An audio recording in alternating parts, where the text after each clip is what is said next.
안녕하세요. 건강프라임 이지혜입니다. 턱관절 장애라는 말 들어보셨나요?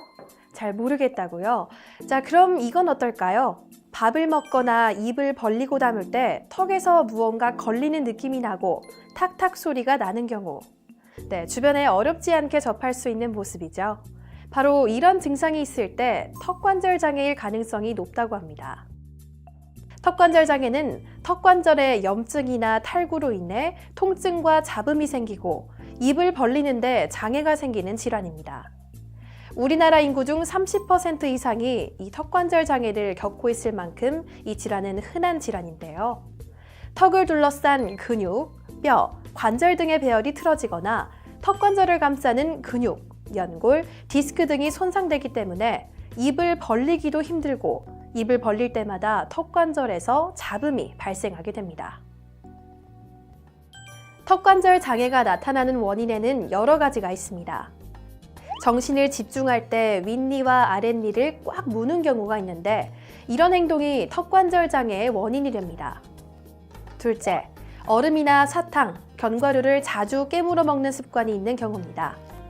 다음으로는 외상이나 교통사고 등으로 안면부를 다친 경우가 있고, 넷째로 선천적으로 약하게 태어난 경우, 마지막으로 스트레스가 턱관절 장애의 요인이 되는 경우입니다. 턱관절 장애의 원인이 대부분 생활 습관에서 나오는 것인 만큼 평소 생활 습관 등을 고치는 것이 가장 중요합니다. 그런데 만약 이러한 증상이 지속적으로 나타난다면 어떻게 해야 할까요? 도움이 되는 행동이 있는지 전문가의 의견을 들어봤습니다. 제가 꽤 오랫동안 턱관절 환자를 봐왔는데요. 초창기에는 저도 보통 교과서적으로 설명하는 턱을 움직여라, 어떻게 해라, 333 교육을 한다, 이런 것들을 제가 교육을 좀 시키고 시행을 했었어요. 그런데 요즘 제가 갖는 생각은 불편하면 쉬어야만 한다, 이런 생각을 가지고 있습니다. 그래서 이제 보통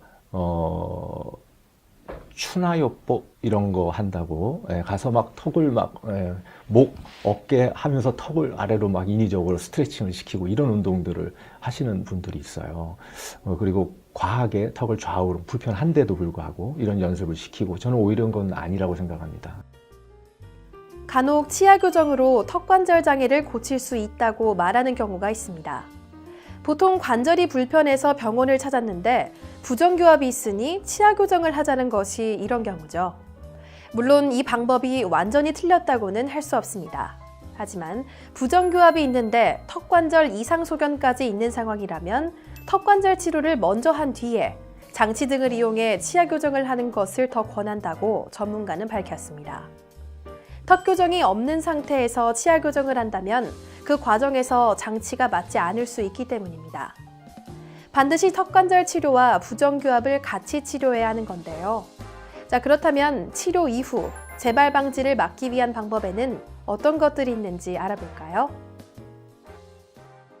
일단은 치료를 잘 받아야 돼요. 치료를 어중간하게 받으면 재발은 확실하게 됩니다. 그래서 전제 조건은 재발을 막기 위해서는 옳은 치료를 받아야만 한다는 게 전제 조건입니다. 그 후에 재발이 된다면 그 재발 치료는 쉬워요.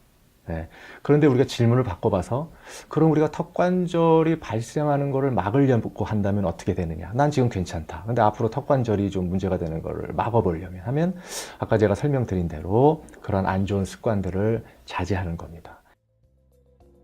턱관절 장애에 관련된 몇 가지 궁금증을 알아보겠습니다.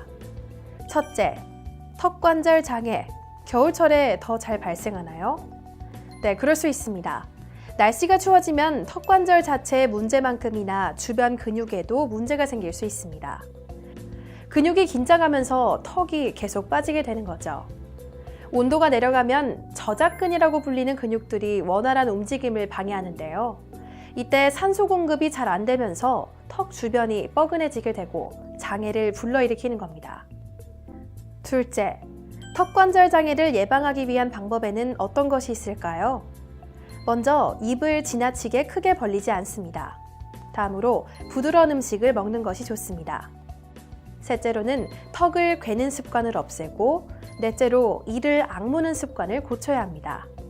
다섯째로는 바른 자세를 유지해야 하고, 마지막으로 스트레스 완화를 위해 노력해야 합니다. 스트레스는 만병의 근원이라고 합니다. 턱관절 장애도 예외일 수 없겠죠. 생활 습관이야 노력해서 고칠 수 있다고 하지만 스트레스를 어떻게 안 받냐라고 물을 수도 있겠습니다. 하지만 충분한 수면 시간을 유지하고 건강한 음식을 섭취하면서 규칙적인 운동을 해준다면 적어도 스트레스에서 조금은 벗어날 수 있을 겁니다. 턱관절 장애도 좋아질 수 있다는 의미겠죠. 지금까지 턱관절 장애에 대해 알아보는 시간 건강프라임이었습니다.